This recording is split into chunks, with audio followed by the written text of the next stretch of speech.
Donc, je vous propose qu'on revienne sur le TP, rôle et spécificité des enzymes que vous aviez fait la semaine dernière et dont vous deviez me faire le compte-rendu. Donc, une enzyme, c'est une protéine. Donc, une enzyme, c'est une protéine particulière qui catalyse, c'est-à-dire qui permet la réalisation de certaines réaction. Donc, on a vu par exemple l'ADN polymérase. Donc, l'ADN polymérase est une enzyme nécessaire à la synthèse de l'ADN. ARN polymérase, enzyme nécessaire à la synthèse de l'ARN. Donc, ici, vous aviez la mise en situation. Donc, vous avez Dudley, un jeune garçon qui présente des troubles digestifs, ballonnement, diarrhée, douleur abdominale. Son père, M. Berkeley, donc consulte son médecin traitant et va l'orienter vers un hôpital, ici Gabriel Montpied, et le chef de service pense rapidement à une intolérance au lactose. Le lactose, qu'est-ce que c'est? Le lactose, c'est un sucre que l'on trouve dans le lait, dans les produits laitiers. Donc, le lactose... Alors, Colin Crevette, jeune interne, doit résoudre ce cas. Donc, faire des expériences, présenter son rapport au professeur concernant le cas de Dudley. Donc, vous avez la fameuse copine, Lina, donc vous, n'est-ce pas? Désolé les garçons.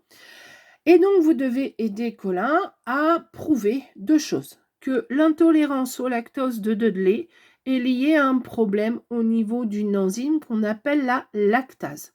Donc, lactase, polymérase, etc. Donc, à partir du moment où vous avez le ase, ça signifie que c'est une enzyme. Donc, la lactase est spécifique du lactose. Justement, deuxième chose que vous devez faire, montrer que les enzymes présentent une double spécificité. C'est-à-dire qu'elle ne peut agir que sur un type de substrat, donc sur un seul type de molécule. Donc, montrer que la lactase ne peut agir que sur le lactose, comme on aurait pu vous demander, mais c'est beaucoup plus compliqué, de montrer que l'ADN polymérase va agir uniquement pour fabriquer de l'ADN. Donc, montrer également qu'une enzyme ne catalyse qu'un seul type de réaction. Alors, les réactions, ça peut être quoi? Bien, par exemple, une réaction d'hydrolyse, c'est-à-dire de couper en fait une grosse molécule en molécules plus petites. Ou une réaction de polymérisation, c'est-à-dire une réaction où de petites molécules, on va en fabriquer une grosse, comme l'ADN polymérase, où à partir de nucléotides, cet ADN polymérase va les assembler pour fabriquer de l'ADN. Donc, vous aviez les ressources. Donc, les ressources ici, votre cours d'enzymo avec la molécule de lactose qui va être, en contact du lactase et le lactose va être coupé en glucose et en galactose. Alors oui, je sais, les deux schémas ici sont identiques, mais tout simplement parce qu'on a représenté le cycle et non pas toutes les branches, entre guillemets, qui peuvent être attachées à ce cycle. L'intolérance au lactose, donc, c'est quoi? Comme il n'y a pas de transformation du lactose par la lactase, ce lactose va passer dans l'intestin et ce sont les bactéries du microbiote, donc les bactéries, qui vont utiliser ce lactose pour elles. Et elles vont transformer ce lactose en molécules acides, donc ce qui va irriter l'intestin, et en gaz, donc ce qui va expliquer les ballonnements. Vous aviez également le matériel. Donc les sucs intestinaux de Berkeley, de Dudley, une solution de lactose, c'est-à-dire donc le fameux substrat, une solution d'enzyme 1, une solution d'enzyme 2 et d'autres produits. Pourquoi 2 solutions d'enzymes? Comme vous voulez tester si la lactase est comment dire, présente ou pas, ou plutôt active ou pas dans les sucs intestinaux, il vous faut un témoin montrant ce que fait la lactase. Donc forcément, l'une des deux enzymes va vous servir à montrer ça et doit obligatoirement donc être la lactase. La deuxième enzyme, en fait, n'importe laquelle, elle est là uniquement pour vous permettre de tester la spécificité de substrat, c'est-à-dire montrer qu'une enzyme autre que la lactase ne va pas pouvoir agir sur le lactose. Ensuite, vous aviez donc les réactifs et les réactions. Qu'est-ce que vous alliez choisir comme réactif? On vous en donnait 3, la liqueur de Fehling, le glucotest et l'eau iodée. On élimine tout de suite l'eau iodée. Pourquoi? Parce que l'eau iodée agit sur l'amidon et qu'ici, il n'est pas question d'avoir de l'amidon. Liqueur de Fehling, on aurait pu dire, ok, c'est bien, ça réagit sur le glucose, le lactose et le galactose. Super, c'est ce qu'il nous faut. Problème, c'est que dans vos tubes, à la base, il y a du lactose. Et dans vos tubes, à la fin, vous voulez savoir s'il y a du glucose. Comme la liqueur de Fehling réagit avec ces 3 molécules, comment voulez-vous savoir et faire la différence entre la présence de lactose ou la présence de glucose? Votre réactif va toujours réagir positivement à T0 comme à T10.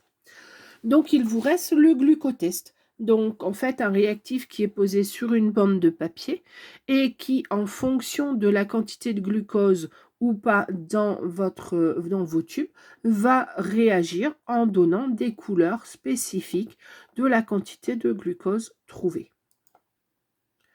Donc, vous étiez obligé, hein, on vous disait de présenter votre protocole sous la forme, je cherche quoi, je fais quoi, etc. Donc, je zappe un petit peu. Je zappe. Vous aviez donc différents endroits où aller, mais moi, je sais où on va.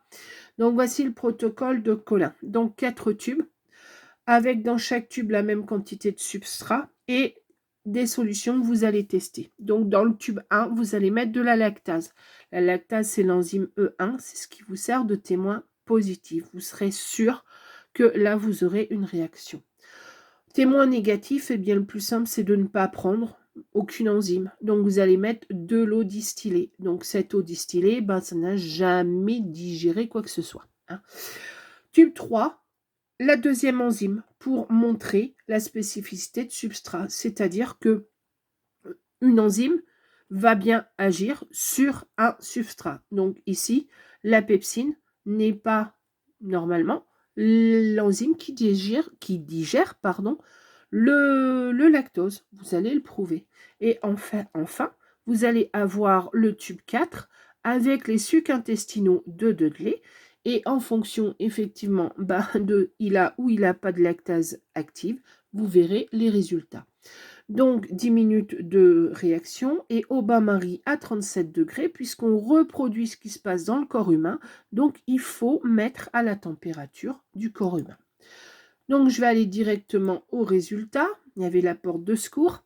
Résultat, vous voyez ici vos résultats. Donc le tube 1, vous avez une coloration verte qui correspond à ici. Donc vous voyez que le résultat est positif, c'est-à-dire que le tube 1, avec sa lactase, on a bien eu transformation du lactose en glucose. La lactase a donc agi sur le lactose.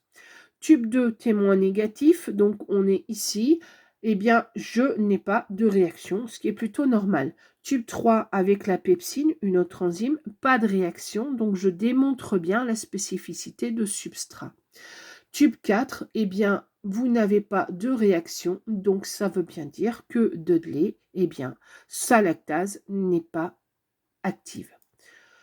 Donc vous deviez ensuite donc, vous deviez ensuite présenter, expliquer la spécificité d'action. Donc, on va au bureau pour récupérer les cours. Donc, la fin des cours était là. Et donc, là, vous aviez à interpréter donc, un autre type de réaction.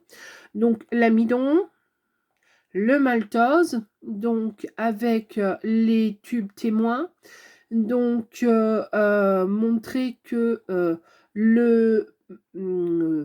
savoir si, pardon, les enzymes, si l'enzyme que l'on va utiliser, la maltase, est-ce qu'elle va couper le maltose en 2 molécules de glucose ou est-ce qu'elle va fixer les molécules de maltose entre elles pour former une grosse molécule. Donc, vous aviez ici un tube avec uniquement du maltose, un tube avec du maltose et de la maltase. Et ensuite, il fallait vérifier si vous aviez de l'amidon ou du glucose dans les tubes, donc de façon régulière. Donc, ça signifie que on veut savoir si cette enzyme, elle permet de couper ou de fabriquer une molécule plus grosse. D'accord?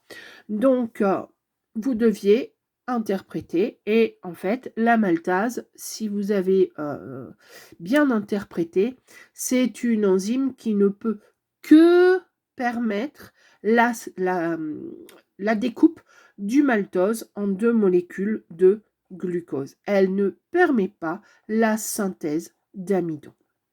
Et voilà!